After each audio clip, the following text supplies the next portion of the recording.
don't like to be all the time. Yeah. Unfortunately.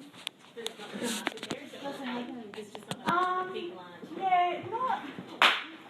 Yeah, no. For me, there's not, because I'm not very business minded. Yeah. So I've been lucky enough, like my website, I've been paying for a website for 3 years, haven't even put it up. I've just been lucky enough that I get enough work that I haven't had to properly look for it. So my Facebook page, all of that, nothing's, sounds terrible, doesn't it? I haven't bothered to refine it because I haven't had to. But I'm starting to think that I might want to take it a different direction. So, and they say you sell what you show. So does the brief keep you grounded into realism rather than allow you to? Yeah, it does. I'm really lucky too. A lot of people like my paid work when I do this kind of stuff. I'm very lucky that everyone's like, whatever you want. I love your work, you know. They don't come to me with a clear idea of what they want. So I can say, you know, oh, what about this and what about that? And they go, yeah. So I'm really lucky so far that I haven't had someone say, you know, I want this, I want that, I want that. But then too, if they're having a creative shit like that, well, it doesn't end up like this. That's just, you know, they just can go hire someone else to do that kind of stuff because it's different, yeah. And people do get them in front of the camera and they could be completely different, like to what they can't act. Like I think of when I do this stuff, the subjects are characters. This isn't about bringing out, you know, that person's this or that. They're just playing a part in the photo, just if that makes sense to it, yeah. So it's not that, you know, bring your kids and we'll capture all that. It's not like that. It's like your kid's going to be a, you know, 18th century dead body, some sort, you know, like it could be anything. Have you seen all that? Like I'm into that, or not into it, but some of that definitely, it's beautiful. It's really, yeah, it's captivated me a bit lately, and it's a bit scary to think to do that. The dead sort of. Yeah. Dress them up and. Yeah, and the children ones, like they're, you know, when you know that they're dead, it's haunting and horrible. But some of it it's really, really beautiful. Like there's a photographer, no, because I won't remember his name, he's French, and he did a lot of, of that kind of stuff, and it's just beautiful. So to me, when I look at it like, oh, it's death photography. It's just beautiful. But yeah, so in saying that, like Scarlett's my daughter, and I use her a lot simply because it's convenient. Some days it's not that convenient. So she plays dead pretty well. She plays dead really well. That's probably one of her best poses. And she'll say to me, you know, Mum, will I just be dead, or will I do, you know? And it sounds awful when you talk about it like that, but it's just getting into character and stuff like that. So today, for our shoot, I've decided, because I haven't been doing enough of this, that I'm going to do like a series of images, and I'm going to use Scarlett for them, and so this is the first one today. So basically, she's going to be a boy and a girl in the same photo, so we're going to compose her into the shot. And so the first one's a bit of a kind of a Marie Antoinette thing, I guess. And yeah, the costumes only got made on the weekend. I mean, it's been thought out, but it's not, yeah. Normally, I've got like the finished result in my head, and I'm ready to go. So we'll just have to see what we can do in the studio. The images that you do for yourself, what do you do with them? Like this kind of stuff. Do you sell them? No, I don't advertise them. I sold one when I was at TAFE. I actually sold one. Because I've been really lucky. I've entered when I was at TAFE. Part of the course was you had to enter some competitions. So I entered 3 competitions, and they were like major competitions, and I placed in all of them. Was that the LOUPE one? The loop, yeah. So I come 13th, and that's a world one. So I come 13th in that, yeah, and so that was like really good. And then I was a finalist in the Macquarie Art Prize. Have you heard of that one? So that was pretty good. And you got Student of the Year as well, didn't you? Oh, yeah, I did. I've done one to research. Aw. I didn't pay to say that. I wasn't meant to stalk you, but I... No, stalk away. And then the Shutterbug competition, that's where you've got to enter like a whole series of images, so it's not just one. You enter a series, and I placed in that as well and got some prizes, and this is where I'm a hopeless businesswoman. Part of my package was I was supposed to shoot the front cover of this magazine thing that goes in the... What's a Sydney paper? Morning Herald. Saturday morning papers. Yes. They have a magazine that goes in there, and I was supposed to shoot the cover of that, and I see how terrible I am. I just never kind of got back to them. That sounds so terrible, doesn't it? But that's how I am. And like even Facebook and stuff like that, I put hardly anything on Facebook. I'm so slack, and the stuff I do put up that's clients' work is the daggy stuff that I don't like, but I put it up because they asked me to put it up. So, I kind of have to. So I do everything at the moment. From anything you can think of, I do. So, but now I'm thinking, no, I need to refine it, and because you need so much gear to cover everything and all the stuff that you don't think about until you go into business and you start saying yes to things and then realising that you've got to buy this and that. And so, yeah. So when you did your hair, I'm sorry for asking, when I read up about you, you did hairdressing and then you pulled out, then you became a professional photographer. Do you do your daughter's hair? Yeah, I did that, yeah. Yeah, look, I'm really lucky because my mum comes from a family of 8 and there's 5 girls and there's 3 hairdressers in there. So, and they're older, like my mum's sisters are a lot older, so they grew up in the era where, all these big magnificent, updos and stuff in the 60s and stuff like that. So when I did my hairdressing, I started here and then I moved to Queensland and they used to enter a lot of hair competitions and stuff. So I got to learn how to do all that. Like I'm not so good at it now because I've been out of it for so long. But yeah, and that's actually where I started photography. Yeah. When you're doing you're thinking about these concepts and these ideas for these, like the ones that you really want to do, where do you draw your inspiration from? Is it something you see, or do you wake up in the middle of the night and go, oh, I'd like to... Yeah, obviously, I was trying to think where I've come up with the idea of this, and it's obviously subconsciously, like at the moment, this whole transgender thing, like I really don't care either way. Gay, married, I don't care. Do it. Like I'm not big on issues like that. I really don't care.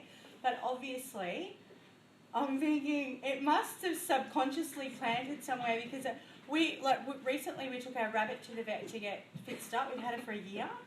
And just before they put her under, I said, it is a girl. And it was a boy. So we've had this rabbit for a year thinking it was a girl and it was a boy. And then Caitlyn Jenner, she's come out, and all this and the whole...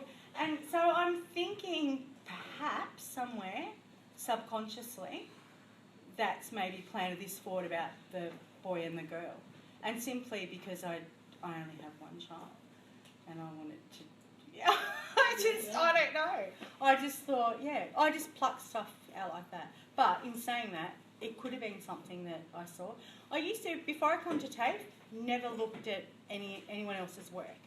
Like, I just even now I don't like, I've gone and liked heaps and heaps of photographers and I like local photographers too and see, I'm not into that whole, stay away from you kind of thing. I'm like, oh, great shot. Or I say to people, check out such and such, clients. I'll say, blah, blah, blah. So I'm a terrible businesswoman. But yeah, so I never used to look at anyone else's stuff because I wanted everything to be original and all this. And then I kind of started looking back at my stuff and I think, oh, that person copying me. Is that person like people would have, and I said, for a bit there I went, is that person copying me? And then I thought, at the moment, whatever movie's out at the it's inspired everyone to shoot that, or there's something, that you see all the time on the internet, and I think subconsciously, it just inspires everyone, like Alice in Wonderland. You know, who hasn't done Alice in Wonderland kind of thing? It's, yeah, so I think subconsciously you do get inspired from something, but I can't pin mine down. I just kind of, you know, picture something and then I think, okay, how can I do that? And living in Albury, it's really hard because the stuff I picture is stuff that we don't have here. So it's really hard for me to try and make things, and that's probably why I do a lot of set design and stuff like that, because we simply don't have the buildings and the, you know, and the stuff. But in saying that, you know, you can make something out of nothing. Like you guys would know that just from start shooting. You can really, yeah, you don't need amazing things, but sometimes you just, you know, get something in your head that you want, and unfortunately it's not here, so you have to kind of make it up. You don't. That's limited with what you achieve. That's for sure. I don't. Yeah, well, I don't let things limit me. You know, that's what I want, and I think, how can I do that? And in the beginning, like, I didn't even know, like, that I wanted to do that. It wasn't until I come to TAFE and, you know, because we had to look at different photographers and we had to do different stuff and all this. And that's when I started doing all the fantasy stuff. And it's amazing, you know, when you look back and at your work like everyone does and you hate it, think, God, what was I thinking and stuff like that. And probably my work ethic has changed a little bit. Like, in the beginning, I was more, if you didn't have it, you know, Photoshop it in. And still, I'm like, if I really want something, if I can't have it, I'll Photoshop it in. Like, I've got no qualms about that. But after doing it for so long, and I realised how hard it is to just Photoshop stuff in. Like, I took so many photos of like exotic animals and stuff when I was in Phuket, thinking, oh, and I'll be able to, you know, put that in that photo and that in that photo, and I was, you know, having a ball. But then when I actually went to put them in, like, I took them at midday, you know, and then trying to put them into dark photos, like, or trying to adjust the contrast, like, to make it all look real and to cut it out, and it was like, oh, this is just crap. Like, it was hard. Or like, I had a butterfly, found a half-dead butterfly, so I froze it. I was at TAFE, I still have that butterfly today, and they all just like, Tania, how could you kill a butterfly? But it was dying. So I froze it. Anyway, it didn't fly away. Gave it lots of chances. Didn't fly away. So I froze it. So then I thought I was so clever. I pulled it out and I like shot that butterfly. Spread its wings open. Like, demolished it a bit in the end, but photographed it in so many different ways with a macro lens, and then wondered why they just didn't look quite right. And then it took me about 6 months to work out why. And it was because I was doing these real soft photos with these pin-sharp butterflies. So then I spent hours, like, blurring them and then making a shadow, like tiny little butterflies. And I'd have 20 of them in there. So, like, last night, I was thinking, oh, butterflies, I'd like some butterflies for today. And I thought, okay, I'm not going to Photoshop them in. So all I did was I just printed out you'll see, my printer ran out of ink. So I got all these patchy butterflies and I just print them out on paper, cut them out, you know, fiddle with them a bit, and I'll throw them. Like, I'll do a couple of shots and throw them in. It's simple things like that I've learnt to do rather than, yeah. So do it in camera then post-production? Yeah, like I will now. Before I was like, nah, I'm not, you know, because you get a lot of people say, you've got to get everything right in camera, you've got to do this, you've got to do that, and I used to think, telling me what to do, I'll do whatever I want. Like, you know, and now I'm like, it's easier. It is easier to get it right in camera and to have that for, like, today when we set up for the shoot, because she's going in it twice, and we're going to, so we set it up on a camera, on a tripod, and we're going to just rub her in. So I'll think about, okay, so we're going to shoot her as a boy first, and he's going to be standing. So I'll have to think about things like, where's the light coming from? If it's coming from this side and he's standing here, and then later we're going to put her in there, it's going to be so hard to try and get the shadow from him onto her. So I'll make sure, like, I'll think, which I don't normally, I have to really concentrate to think about those things, to think, I'll put it from this side because she's shorter, you know, that just like little things like that, because then when you go to manipulate it in Photoshop, you can't go back.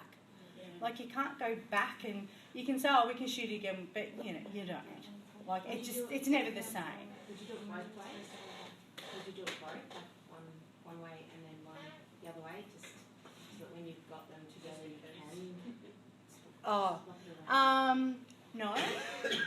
no, I wouldn't, because I know that I'd have to Photoshop a shadow onto her. It's different photoshopping shadows onto floors and stuff like that, but it's really hard. Or if you've got to cut out, because like you'll see the costumes, like everything's quite elaborate and hair. I don't want to cut that out because you have to be pretty good to cut that kind of stuff out and make it look real. I just want to rub her back. So when we bring it up in Photoshop, we just layer them and we're just rubbing away to bring, you know, so she'll be in the photo, like here's your frame, so she'll be in the photo here as a boy, and she'll go, we'll dress her up, and she'll come back as a girl and sit in this chair, and I just want to rub that layer away and bring her back. I don't want to be cutting things out, and, you know, if we keep it on the tripod, nothing's going to move, so there's going to be nothing. I'll make sure when we set it up that there's nothing blocking her from, like, they won't be touching. Later on, in some of the shots I do, they'll be touching, but for today, it is really hard. It's so hard to have, you know, fake stuff where they're touching and stuff like that, because it's really hard. So that's what we're going to do. We're not going to be touching. We're going to think about, and that will be the setup. And we won't take that many photos, or maybe we'll, because we've got some butterflies, but I really don't take things like this. I really don't take many shots. It's just to get that one picture. So it's not like we're trying to get a whole series out of this, which I shouldn't. I kind of should be. I should give one of you a camera and get you to take some shots or do it, because later I was thinking, oh, you know, especially if like I'm using things that people have given me or stuff like that. I think, oh, I should have a close up so I could have said, oh yeah, there's that necklace, or because people just give me stuff lately. And yeah, but I don't. I just go for that one shot, because when you start moving things around, like if I bump that tripod or we move the chair or something, you know, it's just wrecked everything. It's like then it's just hours in Photoshop, and I just can't be bothered because I spend too much time. Textures, layers, or anything? Sorry, I use layers. I haven't used textures for a good 12 months now. I'll kind of. Not that I'm opposed to it. Like, depend on our lighting there. I might use a texture around the edge if I can't, because I didn't bring any light. So if I can't modify how I want, maybe I'll use a texture. But I more use like just curves and to darken edges just to hide stuff. But no, I'm probably not big on textures anymore. I kind of feel like all that kind of stuff, I look at it as fashion, like it comes and goes. But in saying that, you know, you still go and pull out, you know, scarf you wore 20 years ago or something, you know what I mean? So I don't rule anything out, but as of, no, I haven't really been using textures lately. Once you set your photo shoot up what you want, with your camera, do you leave it on autofocus or manual focus once you've got shot set? Oh, no, manual, yeah. Okay. Yeah, everything. When I set it up, once we've got what we want, I won't go near the camera except to press a button because I forgot my release. Yeah, no, it'll stay. Everything will stay exactly the same, because that was something else I used to do. I would like refocus, so I'd focus, like say if I was doing this and I had, you know, I knew I was going to have her there and then have her there again. I would like focus on this face, and then when I got the next like I would then focus on that face. But then when I join them together, the depth of field was out. So it's all that kind of stuff when you like, and that's where people go wrong. They go wrong on like the depth of field when they compose stuff in, and the sharpness. That's and where the shadows fall. Like they're the three things that just make it so obvious. And at the end of the day, it's not that you don't want to make it obvious that it was done in Photoshop. You don't want that stuff to distract people when they look at the photo. You want them to look at it like a picture. Like, oh, gee, that's a nice picture. Not, oh, that's being Photoshopped there. Look where the shadow is. So what do you You do know? if you've got somebody here and then later on they're over here and same time? Oh, it would depend. If I was using a shallow depth of field, yes, I would keep them. I'd keep them on the same level. Otherwise, you know, you can have people out of focus. It depends on who the focus is. Or I would just use like a high, like, you know, F8 to F10 or whatever, you know, to make sure that it's all in focus. Yeah. So they're all the things. We'll spend more time probably setting that up than actually taking the photos. Yeah. There you go. If you were doing it for a client, would you have that set up before the client came in? Oh yeah. Oh yeah. I have everything set up. Everything. Yeah. So that when they walked in, they would. Sarah's used to be my assistant. She's now a makeup artist, so she does all my makeup and stuff now. So when they get in, they sit down, and I'll like curl their hair up, or you know, start their hair. Sarah will do their makeup, then I'll finish their hair, dress them, and they walk straight into the scene. Because we're actually related, and I've used Sarah for so many photos. People don't even know that it's Sarah because she photographs really well, and we cheat because she's so short. We put her in big dresses and stand her on boxes, and you know, and Sarah has an angle of her face that's really, it's, if you can get it, it's really sharp, like it's real, and no one ever knows it's she does it. And especially when she was younger, she like photographed a lot older, and no one knew it was her. So yeah, no, it's lots of fun. Where do you get all your costumes and your bits and pieces? Everywhere. Finny's. Mum made the costumes that we're using today. My poor mum just made them the last 2 days. So she's...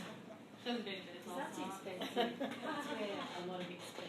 It is expensive, but in saying that, a lot of my favourite photos were in dresses I picked up in Vinnie's. Or one thing I do now is I'm not as elaborate. Like today's really elaborate, but my stuff's a lot rawer now that I like to do, and I tea stain a lot of stuff. And you can do that to anything, buy old sheets, anything, and I love that. And I'll rip it. Like I can't actually sew. My mum can. But I will just tie it, like I just hand stitch it together, and I rip stuff. Like I did a shoot. What's that girl we did the other day? Belinda. Did a girl and her daughter. She got a daughter about Scarlett's age, and I just got these. I got Mum to make me these dresses, no lining or anything. So they're really simple. But then I tea stained them, and then I ripped all this stuff and sewed it on, and they're beautiful. Like, they come up so nice. So, you wouldn't. Half the costumes are just like a sheet. They're just rags. I don't do so much the wraparound fabric. I don't do much. I don't like that. You But must have lots of stuff. Yes. yeah, I do. Where do you I do. Sorry. Do you keep it all at your house? Oh, Or do I've you have a organised garage it or- across yeah. room. It's not good. But Um, you reuse it, or put it in a nice order, and it only lasts about 2 days. Yeah, well today, the backdrop I bought today, I've used it about 5 times. I know I have it in the series of photos, and I'm like, I use that backdrop again. But because we're here, and the other backdrops, like I've got backdrops that are like big foam boards, and so, like, I couldn't physically bring it, and I thought, that's the only thing I have that's worked, but I hate it. I love the backdrop, but I've used it so many times, and I don't like to. I guess you use it. You don't want it in all your photos, do you? Yeah, and you do get like that. But I don't think people care. It's your own personal thing. And same as like some of the costumes, I have a few just go-to favourites. Even though I've got like rooms and rooms of costumes, and I'm lucky. I've got a lot of like odd props that people don't like normally get. Like I've got deer heads, and because my partner hunts and stuff like that. So like he went out on the weekend. Sorry. They're vermin apparently. And they're beautiful. Like I look at them and I think, oh, such a magic. I'm glad I wasn't there when you got them. Yeah. But I have I've got lots of stuff, and I just love stuff. Rooms and rooms and rooms. Yeah, and costumes too. House. Sorry? You must have a massive No, house. not really. Because we've only got one kid, and we have a storage shed. So poor David, he has his stuff in the storage shed, and I have like everything The garage, at home. the room, And he's got this cupboard. little desk in the shed, right? Little desk where he does his stuff that boys do. and I have this whole big massive shed, and if he like moves something like onto something, I'll be like, you know, get that, that's not your part. And he poor thing, I bought him weights for his birthday, like about 2 years ago. He got a weight set, like a bench and stuff, and he hasn't been able to use it because it's like got props all over it. Yeah. And we have like at home, we have some crazy stuff, don't we? Like there's just always just stuff, crazy stuff just laying around. Don't forget about the hippo mask. The hippo, yeah, there's just lots of crazy stuff. And I'm lucky too, I get a lot of people just give me stuff. Like, you know, Scarlett has a half-sister, and her mum and I are really close.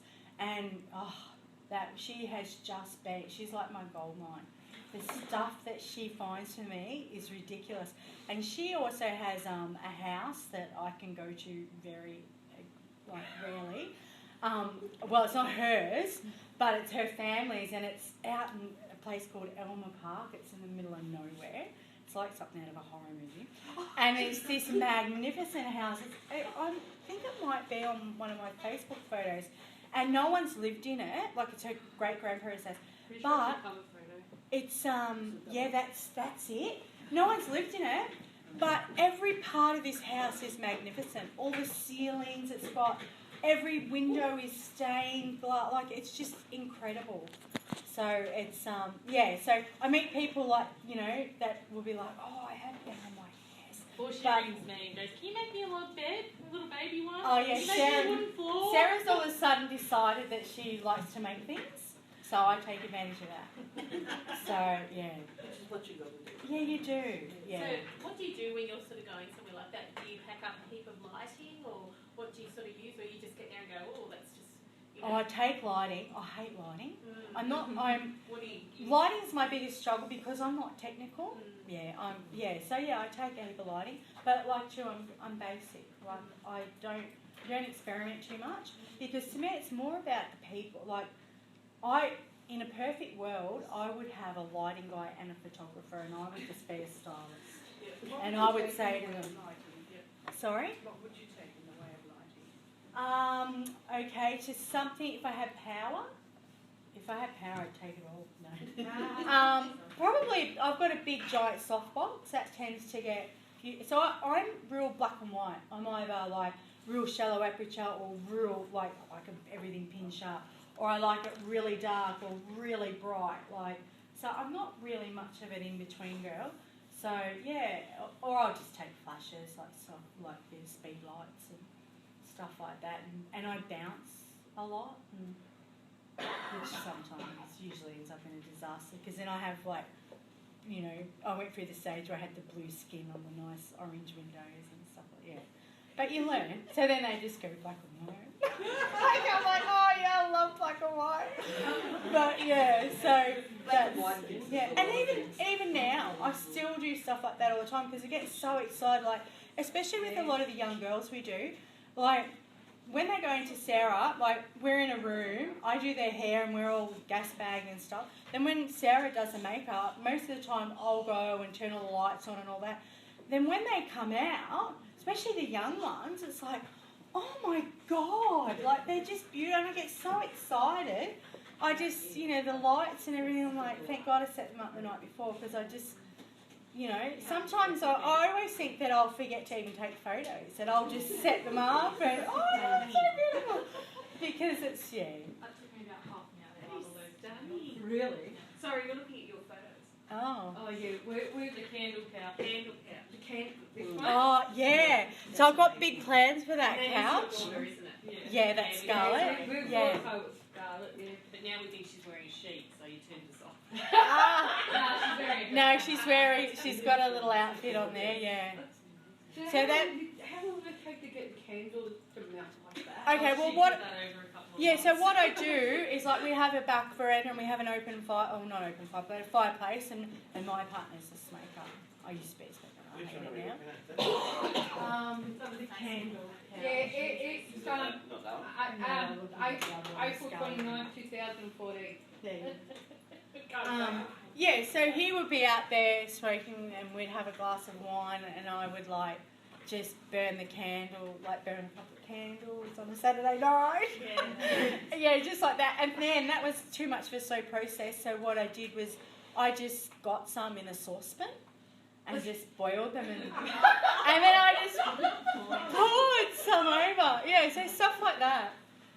But that couch is actually at Howlong. My dad has a cabin on a farm in Howlong, and there's a quarry. Sorry? Wax all over it. Yeah, but that's it. It was buggered anyway. It was, yeah. I bought it at the tip shop. I bought it at the tip shop for like $5 or something, and yeah, and it come with 2 chairs. So at the quarry, at this farm, it was a sand quarry. So it's like there's a couple of places where there's a sandbar. So I've got these great plans of sticking it out there because it'll look like it's floating. Because I'll be able to go so far. I'll have so much water in front of me, and it'll look like it's floating. And people go, "Oh, she photoshopped that in," and I'll go, "Did I?" Yeah, so, but it'll look beautiful because I'll get all the reflections off the water and everything. Yeah. Sorry? At Howlong? Yeah. It's beautiful photographed around there, especially along the riverfront. Yeah, well, this property's on the riverfront. Not that I've ever used a river, but it's got a quarry, in there. Yeah. So we use that, or poor Sarah, drag Sarah out, and because we stay there all the time, I get her out in the frost. Now I think I could just use the smoke me, like the fog and everything, and she's in this real little dress. Standing on a hay bale, freezing in the middle of winter, 6 o'clock in the morning. Sarah's great. Sarah's life's changed a bit now. She's not with me. She's not with me all the time. She used to stay all the time because she lives at Alan's flat. Yeah, but she is like a dream model because she will get in any. You can put her in creeks, anything. She's so good, and she's not so self-conscious. Like we did a photo. It was actually for TAFE. It was an assignment that we did for Simon. It was very arty, and we went to Beechworth, the ruins of the old hospital. Yeah, but Sarah, there was this painting by I can't remember the guy's name. It's really old. It's all these photos of there's only 1,000 of them. And all his images were in these beautiful bathhouses and stuff, and they had the black women, and they were kind of naked, and they were washing white, Oh, it was, and I just loved it. So, Sarah and I used Mum, and we went to Beechworth. This is how my mind works. How I don't care. How good I get. And we needed Sarah up at those ruins, and Mum bathed her. It was morning. Yeah. Yeah. And Mum poured milk on her for this photo, and whole busload of tourists. the tourists come past, and when it must be a shocking scene where they just all kind of, they don't go, oh, look at that, they're all just what? No. And they just stare straight ahead. But yeah, so things like that. So did you have to I've been hire lucky. to do that? Sorry? Did you have to hire somebody to do that, or did you No, I just did. go in and do it? I just did that outside at Beechworth, just out in front of the ruins, at the back of the ruins.